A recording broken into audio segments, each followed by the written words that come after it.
And I also just wanted to say the reason why I bought these Antique Roadshow badges and and and this bag is because I'm going to rent a spot.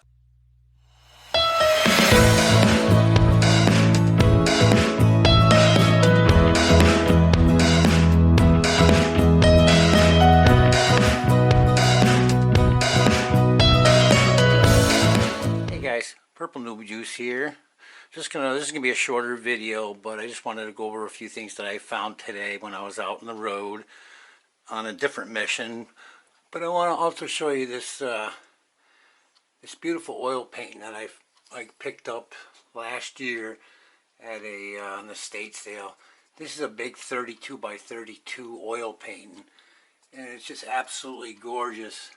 I'm not particularly fond of the frame, but it's really a nice example of some of an oil painting, and I picked it up for $25. Now I tried looking up the artist, and I haven't been able to determine who he is or what his work pretty much goes for, but I just love the size of the painting and how well it's done. These are some of the things that you might have seen in the background of other videos, but this actually came off the South Shore of Connecticut. I got picked up 5 of them. They're 28 inches long, just the size of my hand.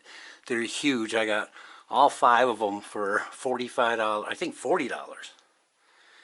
And I got this at an estate sale. Now, there's glass behind this frame. It's a shadow box frame by Whiting and Brown. It's a 1800s frame. This picture I just got at the Habitat for Humanity that I put in there with a piece of glass. Normally I believe that in these frames a oil paint would go in it. It's not really for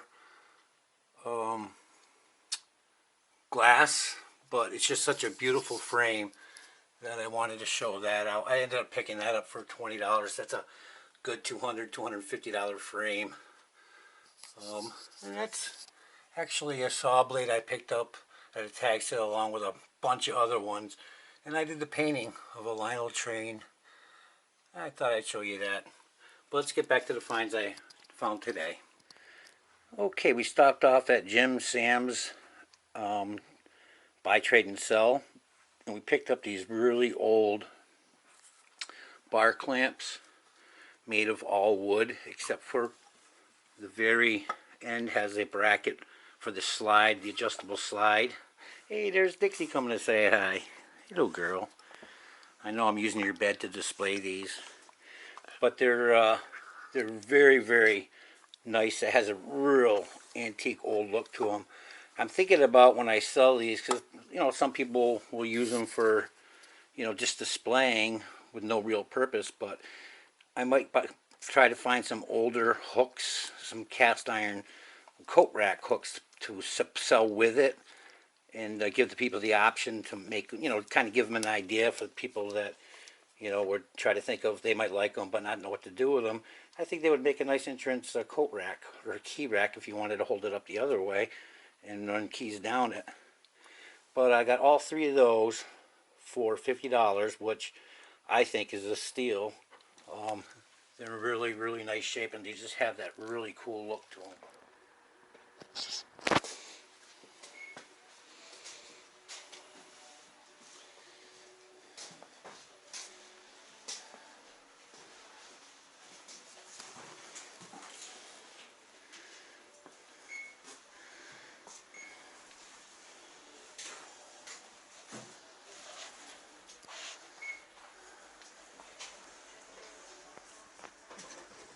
We also picked up for $5 this, I believe it's 20s or 30s perfume bottle. I cleaned it up pretty good for $5, and it says Defender on it. They're not worth a whole heck of a lot of money, but I just thought it was really cool, and it was all intact and in decent shape. Well, you'd roughly go for about $20 online. And we also picked up this ashtray, which I believe is from the 40s. It's a portable ashtray, or should I say ashtrays. Comes in this container. They are made from Japan, and they all have horses on them. This is where I went through on my second trip through, looking at all the little cubby holes and corners and underneath this and that. So even if you take one trip around a smaller store, you want to maybe go through it again just to see what you missed, because I definitely missed this and the perfume bottle the first time I went around. So I found one similar to this on eBay, and actually I don't even think it was on eBay, but they had one with 3 ashtrays similar to this, and they were looking to get, I think it was on sale for $78. I could profit from this, selling it for $10 and getting, I only paid $5 for it. Has a decent weight to it, but it's got a real nice look from the 40s, and I really like that. Alright, and the last thing I picked up was this burlap bag, and it's Peter Kelly's US Grade A, and it says the word marijuana on it. The printing and bag's in really good condition. I don't know how old this bag is, but I like to have something for everybody when I do a fair, and people like to collect these, hang them on the walls. Sometimes they frame them, sometimes they line their ceilings with them. There's all kinds of different purposes, but that's kind of why I got that. And the other day at my antique friend's store, I picked up this. Now these aren't something that you can go out and buy, even, I don't think, anywheres. And this is an original Antiques Roadshow duffel bag made out of canvas. And this was given, this is one of 2 that were given to my friend Dave. He bought 2 storage lockers that were owned by this gentleman here, Dave McCarran, who's a silver appraiser for the Antiques Roadshow. God rest his soul. He died, passed away on January of this year, and my friend bought his 2 storage units that he had. He was contacted by one of the co-founders of the Antiques Roadshow, and I bought quite a few pieces in past videos of his collection, and these are 4 of the appraiser tags, one from Phoenix, Madison, Denver, and Raleigh, that were along with his the collection that he bought from this gentleman that passed away. But anyways, I thought that was kind of cool. You just can't go out and buy these things. Well, I guess I did.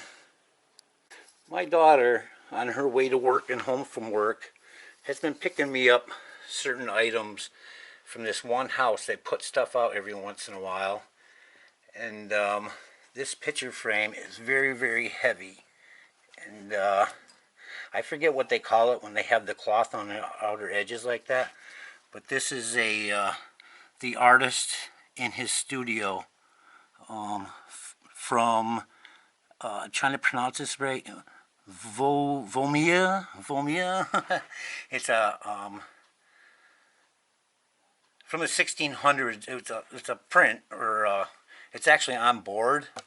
I don't usually like tapping things, paintings or anything like that, to get the oil on my hands, but this is a some kind of a something on board, whether it's a print on board.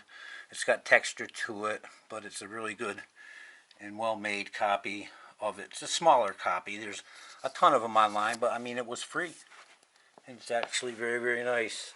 And along with this small painting, this is the Charles W. Morgan Last of the Whaling Ships, alongside the old Merrill Wharf in New Bedford. It's a beautiful small painting of that ship. I love paintings of ships, or the ocean and stuff like that, especially ships. Alright, and one of the last things, I told you I used neat's foot oil, which is a leather softener, and I cleaned that perfume bottle up to get all the dirt and grime off it the best I could to make it look as nice as I could. And I do it with pretty much everything. I price everything when I get it after I clean it up, just to get it out of the way, because it's a lot easier to tag items that are, when you only have 5 or 6 of them, opposed to letting it sit and sit and sit and then going back and trying to determine what you're going to ask for things. I like cleaning things and getting them done right away. Now this is an example of a lantern, okay, that I cleaned with that neat's foot oil. Now I could use linseed oil, that never dries. I could use all kinds of oils, but the good thing about the neat's foot oil is it puts it on, it treats the metal, gets rid of the dirt, dust, and grime, the rust, and it leaves, once you take it off, it dries, and it just leaves it looking nice and clean. This is a 1922 original shade to this lantern, which is in really, really nice shape. And you know, with a little bit of elbow grease and time, you clean them up nice. And somebody would, and this is another example, this is a beacon light, an antique beacon light, which is really, really nice example, and really fair, good condition, and actually really good condition. It does have some issues, you know, it's not quite all the way around.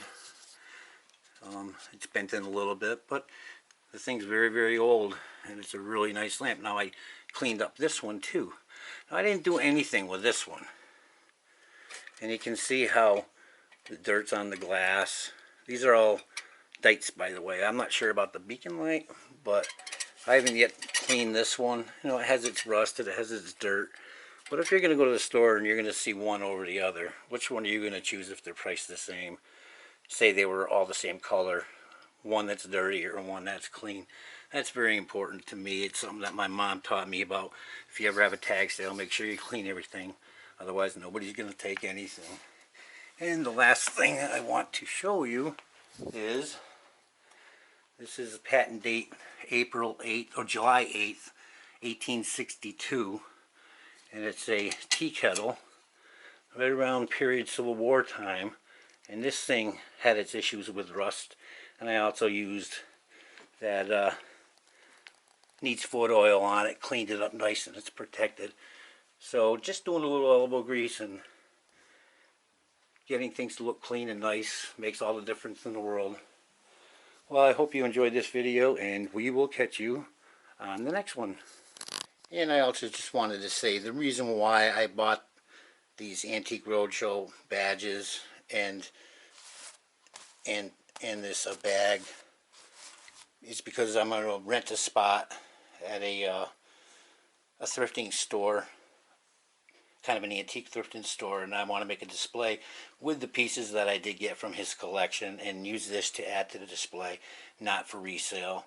So in case anybody was wondering, thinking it was morbid or something, or not correct, that was the idea behind purchasing these items. I think they're really cool, and I might just possibly use this for going to estate sales in the future. I just wanted to pass that information on. Thanks, guys.